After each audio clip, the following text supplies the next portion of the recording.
Hi, everybody. Welcome back to another edition of VCTV. I'm your host, Kyle Ellicott, and guess what? We're going to be talking today about sustainability and social impact. Now, we just talked a little bit about what's happening in the world in blockchain and crypto, but we want to broaden that scope a little bit and bring in investors to talk more about what's happening around sustainability, social impact, climate, and much, much more. So as we do, here on VCTV, we're going to introduce some great investors. But if you yourself would like to be on this show, do reach out to the team and or myself, and we'll find the right spot for you. Speaking of team, a big thank you to the Token team and to Maria for making VCTV possible every single day. With that, I'm your host, Kyle Ellicott. Let's go ahead and introduce today's guest. Keith, welcome back to the show. It's a pleasure. A little intro and a little background for everybody. Hey, Kyle. Yeah, it's great to be back. So I've been in sustainability and impact investing for more than 20 years. Before that, I was an entrepreneur. I began VC with Mitsubishi Corporation. After the dot-com collapse, we focused on what we later started calling clean tech, clean energy and environmental technologies. I then became president of BASF Venture Capital America. That's the world's largest chemical company. And the vast majority of what we did there also in sustainability and things that have great environmental impact. And then general partner of Pangea Ventures, also focused mostly on the clean tech side of things. In 2020, I formed a new firm called Upper Stage Ventures. It's more on the PE side, but applying the venture toolkit to those companies. I'm also the chairman and a founder of the Foresight Clean Tech Accelerator Center, which is Canada's largest clean tech focused accelerator with about 600 client companies through our programs to date. Wonderful. Welcome. Gary, welcome back as well. A little intro, a little background for everybody. Hi. Yeah, my name's Gary Fowler. Great to be here, as always. And I'm a serial entrepreneur and investor. I've done 17 companies, been involved in 2 unicorns on original management team, Collect Software, which was sold to Salesforce for $1.35 billion, and also Eva.ai, an AI HR tech company that I co-founded 5 years ago with Dr. David Zhang. We love AI and quantum computing.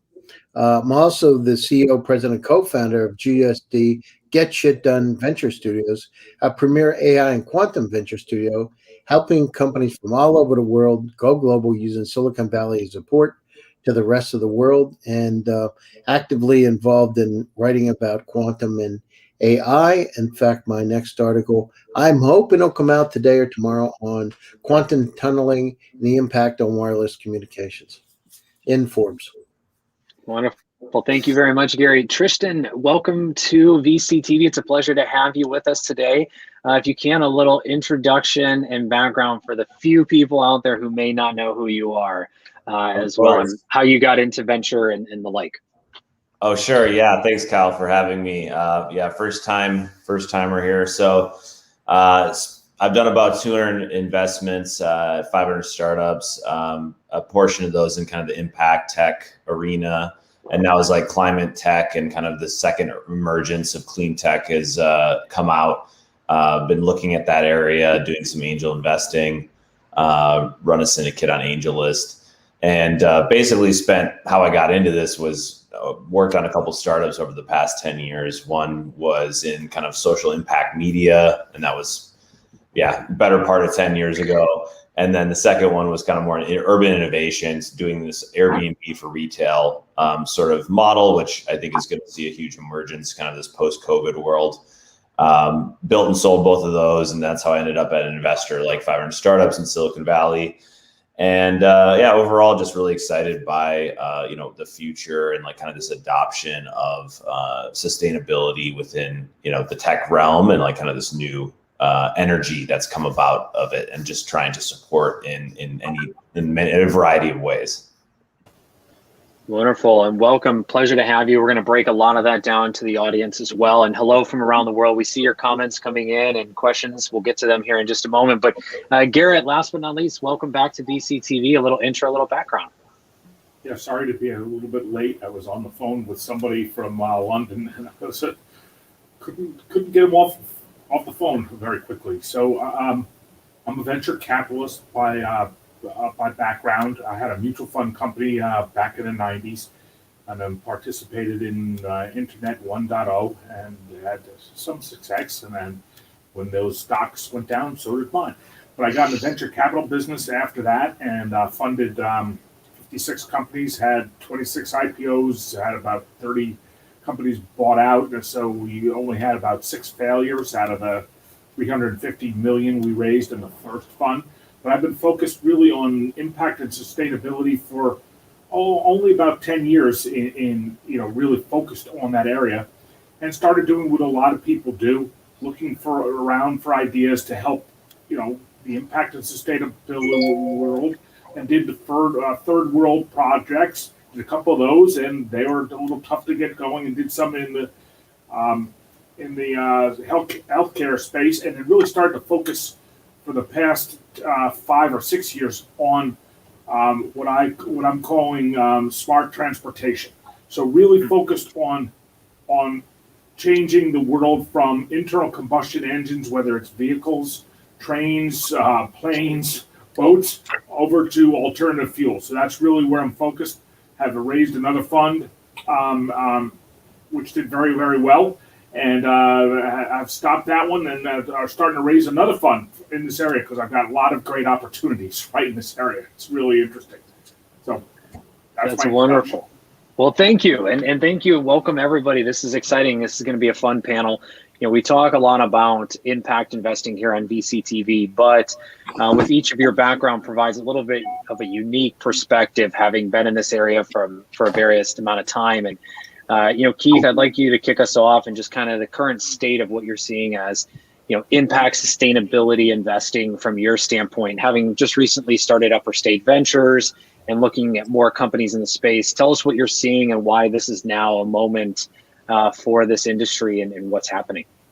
Sure. Yeah. I mean, it's very, very exciting. We've seen in the last couple of years impact investing rise from being seen as not much more than philanthropy to a place where people are now seeing this is an area where their money can be put effectively to work to create both change and profit. Those things can go hand in hand. And in fact, impact can be a lens through which we can view investment opportunities to screen for those that have the better chance of creating superior returns. At the heart of that is something that I'm going to mention every single time you ask me to talk about impact, is measurability of that impact. The first wave of impact investing was, some of it really did have impact, but a lot of it was more about good intentions and appearances. I think that's great. Good intentions get things going, absolutely. But if we really are after impact, we have to be able to measure it. It has to be something that's out there in the world. And unfortunately, this view can sometimes make me quite unpopular. As some people may have seen, I got into a position of having to try and cool some people down about my comments on the impact of vegan leather, which is very surprisingly low on LinkedIn over the last few days. And again, it's about measurability. It's great. I love that we're going to move to a future that is hopefully suffering free for animals as well as people. But if we're after immediate term impact, we have to put our money to work in places that actually benefit the planet now in the scope of an investor's timeline. That's an interesting point. Thank you. And Tristan, I want to come down to you next. You've been investing in this space for a long time. You talked, previous, 500 startups, 200 plus investments. What drove you into impact and climate-based investing over these past few years? And, why is now more important than ever, similar to Keith? Why is this such an important area that investors of all shapes and sizes, angels to VCs to corporates and alike, should be paying attention to?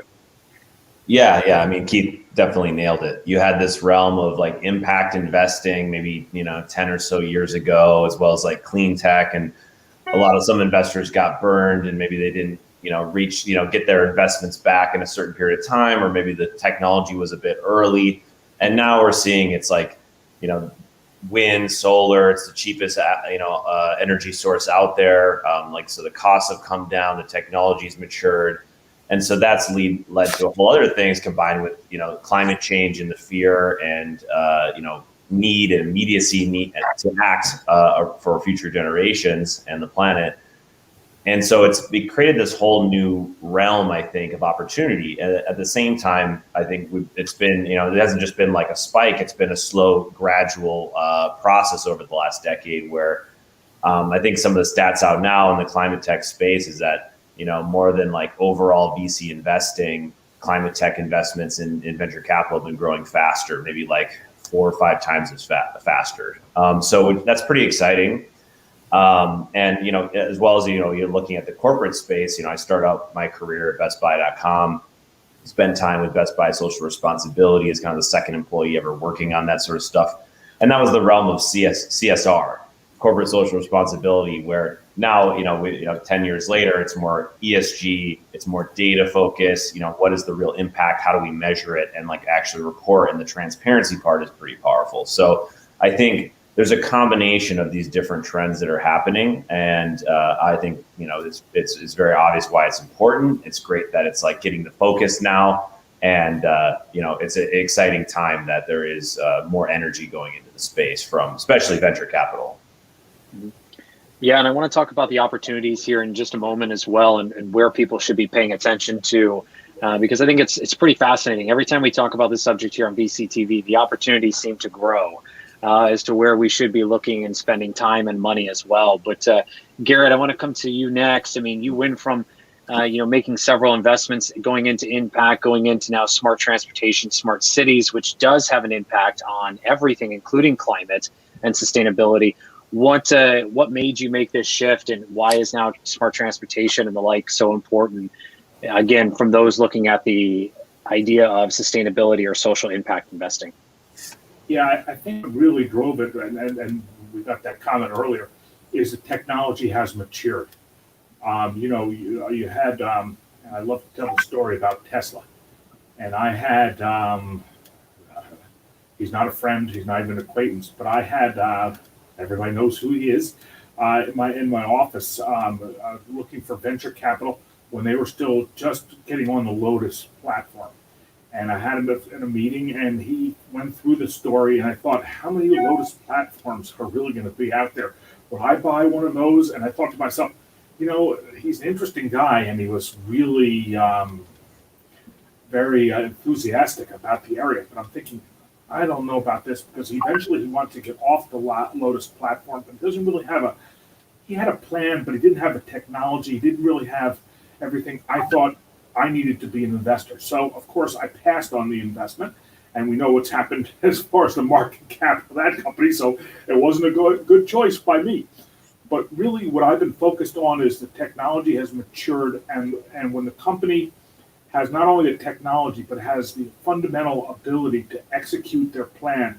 Like, that's why I have not really been very involved in the car business, because the car business is very difficult, because not only do you have to, build the car, you need distribution, you need dealerships, you need service and support, all those things. And I'm looking at these car companies, I'm thinking, how are you going to compete against the Ford and GM in the United States, where they really don't have technology, but they have all those other things, the dealerships, et cetera, and the European companies, BMW, Mercedes, Porsche in the U.S., plus the Japanese and the Koreans that have all that.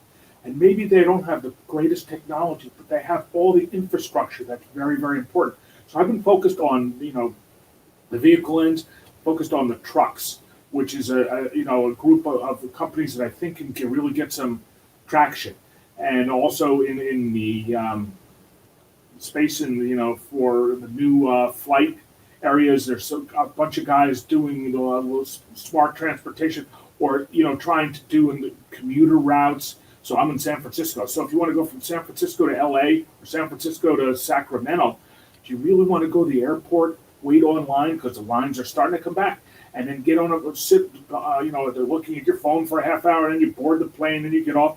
Or do you want to just go somewhere where you just go into it, like it's almost like taking a private plane, and you walk in, you give them your reservation. It takes about 10 minutes. You get on a plane where it has 8 or 10 seats, and off you go to Sacramento. Boom.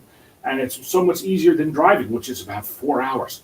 So I'm looking at it's not only the technology, but it's how do they distribute it? How do they end up getting this technology going?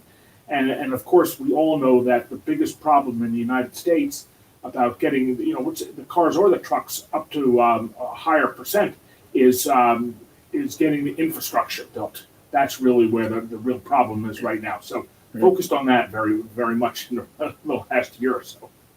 Infrastructure. It's the common word we seem to talk about here around VCTV as we're in this, real big digital transformation. We've talked about digital transformation, I don't know, for 15, 20 years at this point, it seems like, but now the digitization of everything, and not to buzzword out for our audience, but this is really a decades-long movement, and things like infrastructure have to be redesigned, have to be updated, have to be rethought in ways that we haven't looked at in many, many years. Keith, you have a point as I see you unmuted. Well, yeah, a big part of this digitization here is the data. We are now getting to a point where we can have huge amounts of data and the ability to process this data, which is something Gary's talking about quite often. With the power of AI and machine learning here, we can actually take meaningful direction from the data here and improve what we're doing. And when I talk about the measurability of impact, data is at the heart of that. Unless we actually can measure it, we don't really know how effective this thing is doing. If you want to talk about climate change, we're talking about CO2 abatement. If you want to talk about sustainability in agriculture, you're talking about utilization of fertilizer at the crop and not running off, and many other factors here. Data gives us visibility into that, which is our target. But even more interestingly, data will reveal for us the next series of things that we need to pursue as opportunities that we are blind to because they are too complex for us to just see in the macro system. But the data will reveal to us many more opportunities that we can pursue over the decades to come. I'm super excited about that. Data. Yeah. The one person who has yet to speak, real quick, the one person who hasn't speak is Gary Fowler, the Grand Master of Artificial Intelligence, which is all powering data. I don't know about the Grand Master thing, but it's good to be here with all these great people. I just love it. Remember, I'm a country boy.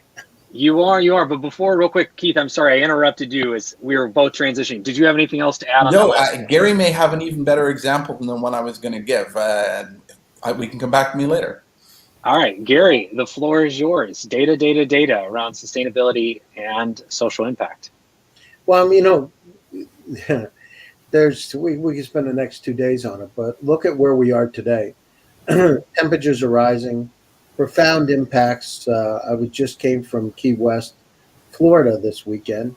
I spent some time down there, and the amount of changes that are taking place, the observable changes with sea levels increasing. And of course, it's, you have to see it over time, but it's incredible. So if we look at, the data around us, we need to be able to understand on a moment's notice, and to be able, as I've said in many times in many different circumstances, to be able to course correct, Kyle. And with the temperatures rising at the rates that they are, and the impact, throughout the world with salinization and challenges with arable lands, it's just, we need to go down through and not only understand the data, but to be able to have unsupervised, semi-supervised, and unsupervised AI to be able to help us make some course-correcting decisions. Because as you know, we're inundated. I just saw the infobesity term that I talk about a lot used. That came from Toffler, but it's the truth. We are inundated with data. So I remember back in the 1990s, it seems like a long time ago now, but I worked with a guy named Irving Crick. Irving Crick had one of the first private meteorology companies in the United States. He actually was 84 years old when I met him, 83 years old. He was a student of Einstein at Princeton, that kind of guy. And he was talking to me about weather as a reoccurring or non-linear reoccurring phenomenon that happens over time. And we were talking about global warming then. And he was telling me the kind of impacts: Gulf Stream slowing down, food supplies, snow in Europe, in the UK specifically. And I wasn't laughing, but I was like, no, because we weren't taking it seriously. But those kind of things have happened. So where does data come in? Well, we need to understand now, with the population increase from 8.1 billion to 13 billion at the end of this century, global temperatures rising, sea levels going up as high as 2 feet in places like, and more in places like Florida. We got a lot of forecasting to do to make sure we can live our lives properly. At the same time, I mean, that's just this century. What's going to happen in another 300 years with the population increase? We got to go down through and course correct now. The beautiful thing, Kyle, is that during this pandemic, I know it's stressful and created a lot of challenges around the world, but we did have some beauty in it. The first time in 30 years we've been able to see the Himalaya mountains because we weren't polluting. So we understand we can course correct, but again, what happens now really is going to impact. We won't see what we're doing today for another 20 years. So, it's the temperatures. I know, just observable being in Russia, in Moscow, I could see the winters actually over the 20-year period of time that I had been going back, actually more than 25 years, going back and forth to Moscow. I could see the changes taking place. You could feel it. It's unbelievable, right?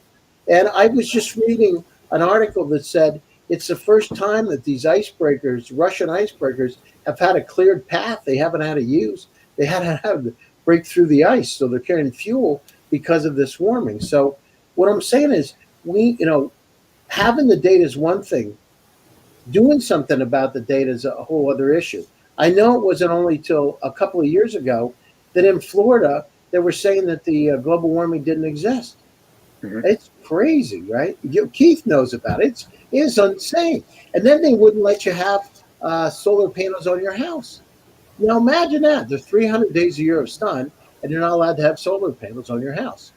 Now, what's wrong with that picture? So the good news is we're making the changes, but we better speed it up because nothing good. We're coming out of this pandemic, at least this part of the pandemic, and we understand we can make a dent. We better use our lessons learned. We're not invincible. We need to understand this is our ecosystem, our planet is a place that takes care of us. But if we don't take care of it, nothing good's going to happen. Very true. Very true. Keith, you had a comment that you wanted to add on around example of data. Throwing it back to you to add that. Well, I would maybe point to precision ag as being a really exciting place where we're starting to see data produce real money for growers, where you can just with simple imagery know where your fertilizer and other crop inputs are working and where they aren't, and where you need more water and where you don't. And that data then is fed into both manual and automated systems to apply the water, fertilizer, and other inputs only to those parts of your acreage that need them. So because most or maybe not most, but 30% of the inputs that are added to crops historically are wasted. They evaporate or they run off with soil water, or they're just gone, and they go on to do damage elsewhere in the environment, like creating the algae blooms by the nitrification of water. Precision ag uses software to just go through the imagery and see what is more green, Where can we see less ground because the leaves are covering it up, and therefore there's more growth? Very simple stuff, but already producing great results. As time goes by, we're seeing more and more sophisticated approach to that, including involving drones or even satellite imagery that is almost free, because the satellite is just flying over that area every day. And there's an opportunity to just tie into that data and make good use of it. I'm very excited about the opportunities there. So with that being said, coming to each of you, I mean, around advice. So if I'm an investor looking to start making investments in the impact area, so impact and sustainability. And I think, Keith, you're bringing up a great point. Data is one of these areas, right? Being able to understand, process, and actually act upon the data is an opportunity. But in general, where should I be looking, right, as an investor?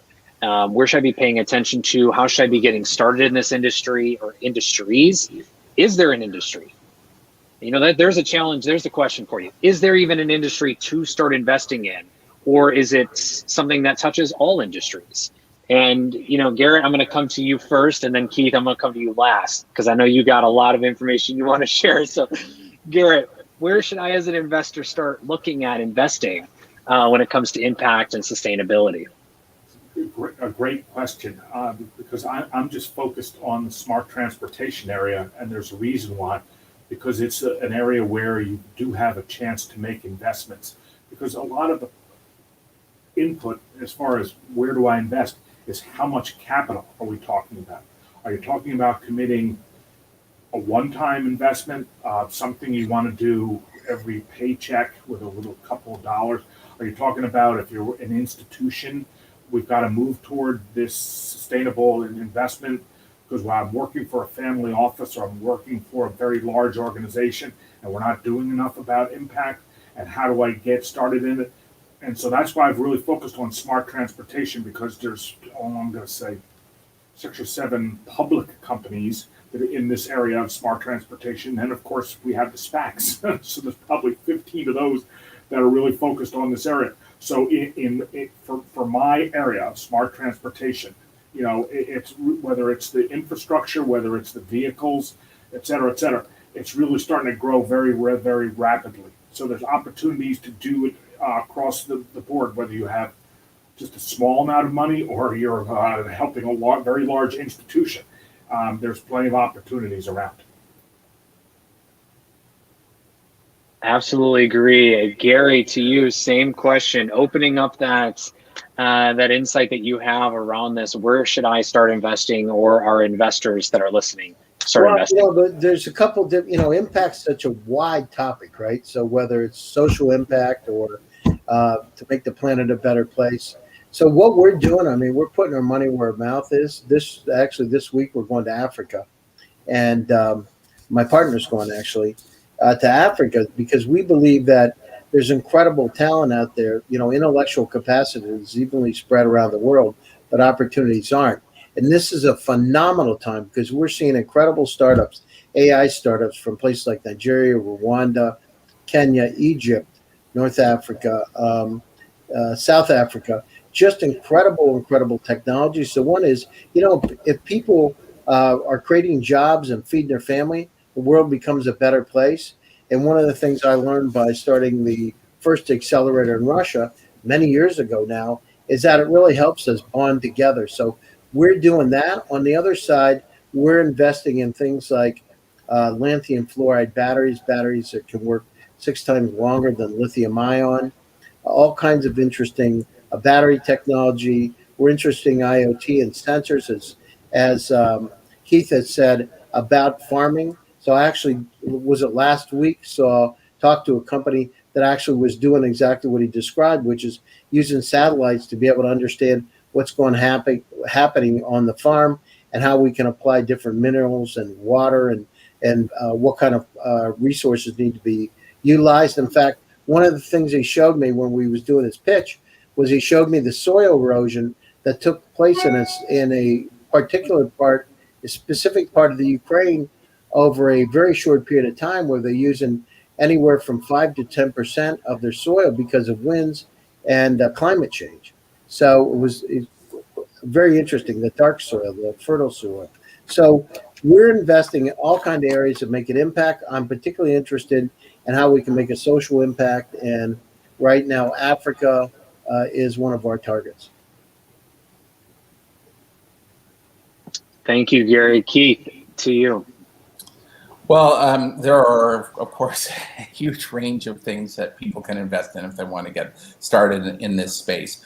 There are, I would say, a lot of people would like to start local, particularly if you're looking at the S of the ESG. Social impact can be can be looked for and monitored very easily when it is local. So you could look at things that empower people that typically are not well represented in the startup and investment space.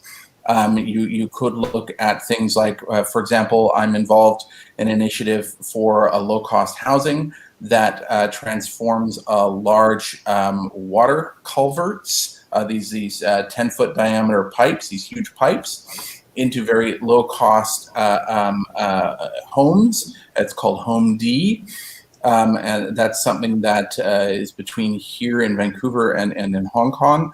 And we're rolling out the first large installation of that.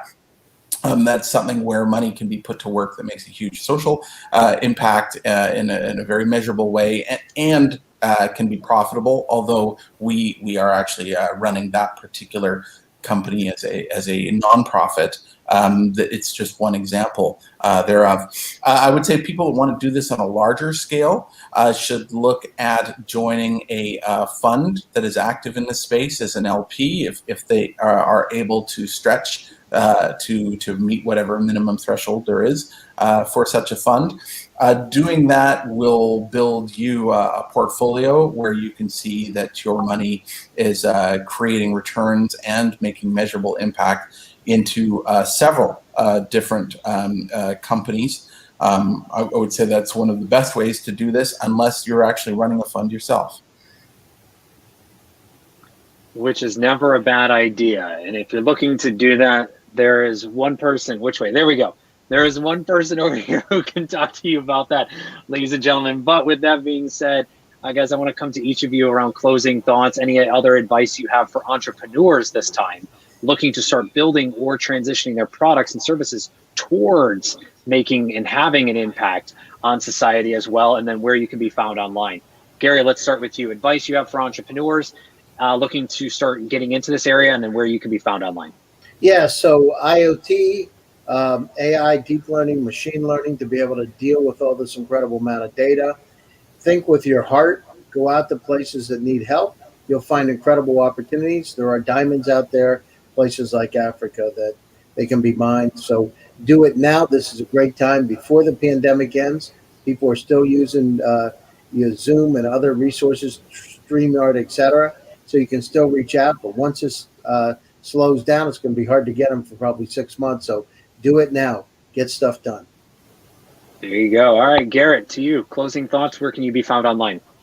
The best way is my website is vwcm.com and has a link to communicate with me.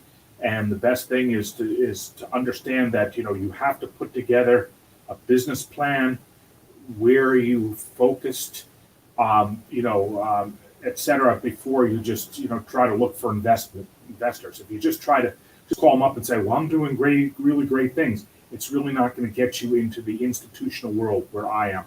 You have to develop a business plan, and there are people out there that can help you do that. So once you get that established, you can find me on vwcm.com, and I'm happy to look over your, once you get that, I'm happy to talk to you and see if there's an idea that I can help you with. Thank you, Garrett. Keith, close us out. Last piece of advice, where can you be found online? Great. Yeah, you can find me on LinkedIn, but probably the best way, or you can follow me on Twitter at Keith A. Gillard. Our website, still stealth, is upperstage.ventures. My advice would be, if you're passionate about this space, is to get involved.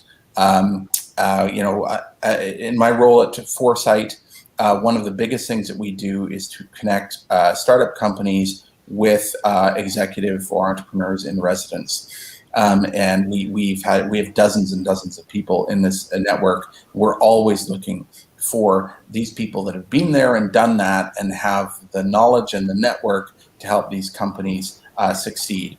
If you have that kind of experience and you have a passion to do this, I bet there is an organization. Perhaps you're too far away from where we are here in Western Canada, but there's probably an organization where you can get involved and help these companies that have fantastic ideas to impact our world for the better, help them make it a reality and create that measurable impact rather than just good intentions. Outstanding advice. Thank you all very much. Also, thank you, Tristan. I know he had to leave a little early today, but thank you all for joining and sharing your thoughts and insights around today's topic. To our audience, thank you so much for tuning in. If you like what you heard, make sure you click subscribe, share the episode, check out the archive on latoken.com to hear from Keith, Garrett, Gary, Tristan, and all of the family here at VCTV as we bring together the best and the brightest of investors from around the world to share their thoughts, insights, and on-the-ground perspective around topics like today and other technology and regions around the world. And a big thank you to the Latoken team, along with Maria, for making VCTV possible.